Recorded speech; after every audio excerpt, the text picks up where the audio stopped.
You want to go to college? Good, figure it out yourself. My mother said it as she slid a $120,000 tuition check across the table to my little sister. Same table, same parents, different daughter. 9 years later, I stood at the back of that sister's wedding, a wedding my parents paid for without blinking. My mother, Elaine Hart, moved through the guests like she was hosting a gala, smile bright, eyes sharp.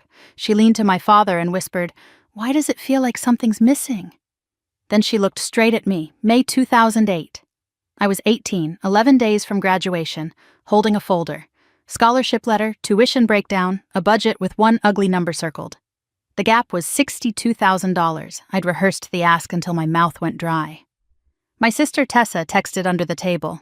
My father Mark kept his attention on his plate. I slid the folder forward. "I got into UConn," I said. "Half scholarship. I need help with the rest." Elaine didn't open it.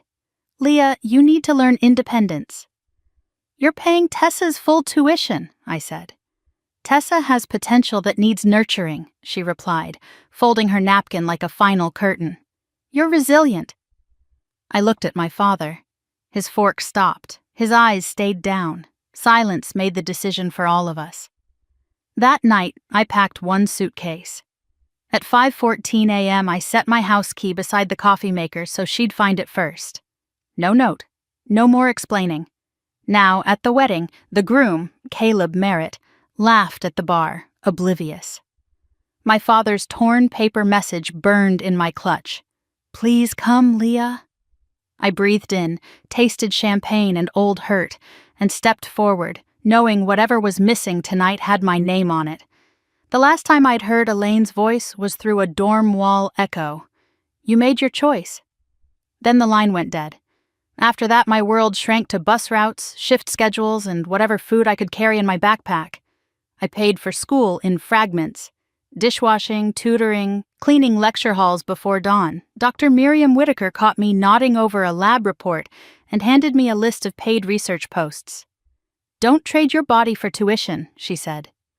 The stipend bought back my nights. Nora Reyes, my first real friend, gave me the sentence I lived by. "Make something they can't rewrite." I learned compliance, patient data systems, the rules that keep people honest. By 25, I'd launched a small health tech company in Boston, signing everything with a name I'd chosen, Leah Carver. 2 months ago, my biggest prospect arrived, Harborview Clinic Group. Their CFO, Caleb Merritt, wanted my credentialing module, the part that verifies degrees and licenses against official registries. Routine diligence, my team called it. Then the wedding invitation showed up, Tessa Hart and Caleb Merritt, Rosewood Estate. My father's torn note tucked behind the RSVP. "Please come, Leah." So here I sat, behind a pillar near the catering doors, my place card reading Miss Carver like a dare. Elaine floated from table to table, praising my daughter in a champagne voice. Tessa hugged me for the cameras, whispering, "Please don't make this weird." At the bar, Caleb laughed with groomsmen, until his eyes found me. The color drained from his face. "Leah Carver," he said, hoarse. Then he looked at Tessa. "Wait, Leah?" For a beat, I saw the lie wobble. Caleb's gaze flicked from my face to the seating chart, like my name might change if he stared hard enough. "Why didn't you tell me you were her sister?" he asked. Elaine glided in, smile stapled on. "Caleb, darling, don't drag business into—" "Business?" He stared at her. "Leah Carver is the CEO of Carver Health Systems, the credentialing module we're buying, the one that verifies degrees." Tessa hurried over, bouquet shaking. "Caleb, please." My phone buzzed in my clutch. A message from compliance, timed like a trapdoor. Verification complete. One record failed. Tessa Hart, no awarded degree. Enrollment ended sophomore year. I didn't move. The software spoke for me. Caleb snatched the microphone. The quartet stopped. 200 heads turned. "Tessa," he said, voice tight, "did you finish your master's?" Her smile cracked. "After the honeymoon, I'll explain." "Stop." One word, hard as a slammed door. Explain now. Elaine lunged, whispering, "Lower your voice." Caleb didn't look at her.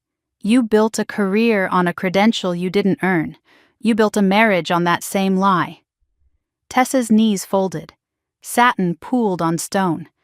Elaine's eyes cut to me. "Are you happy?" "No," I said, steady. "I'm done being your missing piece." My father stood at the aisle's edge, hands shaking. "Leah," he whispered, then louder to the whole room, "I'm sorry I let you go." Caleb set the mic down and walked away from the arch, ring still on, decision already made.